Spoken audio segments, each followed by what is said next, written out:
आमचा हा योग आहे, आमचं भाग्य आहे की आठवले साहेबांबरोबर एकाच सभागृहात, ते राज्यसभेत जरी असले तर मंत्री असल्यामुळे ते आमच्या सभागृहात येतात, त्या ठिकाणी बसतात. आमचं नशीब, आमचं योग की एकाच सभागृहात आम्हाला बसायला मिळतं. परवा एक महिला विधेयकावर चर्चा होती आणि अजून काही वक्ते बोलत होते. तोपर्यंत आठवले साहेब सभागृहात आले आणि आम्ही सगळे आनंदित झालो की तोपर्यंत दीपक बाबा वाईट ओळख घेऊ नका, पण तुमचे सगळ्यांची भाषणं खूप बोरिंग झाली. त्यामुळे आता आठवले साहेब बोलतील आणि खऱ्या अर्थाने हा विधेयक का पास केला पाहिजे हे कदाचित आम्हाला सगळ्यांना समजून सांगतील आणि त्याच्याची प्रेरित होऊन चुकून आमचं बटन चुकीच्या ठिकाणी जाईल ह्याची आम्हाला भीती होती.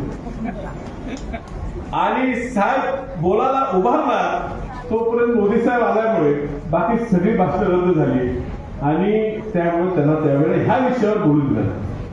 आणि म्हणून बाबा तुम्हाला जर वाटत असेल का तुमचं विधेयक पास झालं नाही, तर जो सगळ्यांना पटवून सांगू शकत होता त्याला तुम्ही बोलून दिलं. आता पक्षाचे डोळे बाहेर ठेवले तरी अंगात असते ते कमी होत नाही. त्यामुळे कुठेतरी साहेब आम्ही कमी पडतो.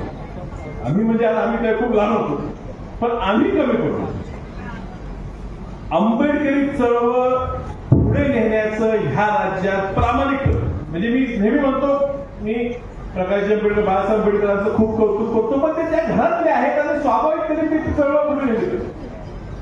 मी वसंतदादांचा नातो आहे, वसंतदादांचा विचार मी पुढे नेला पाहिजे ह्यात काही शंका नाही.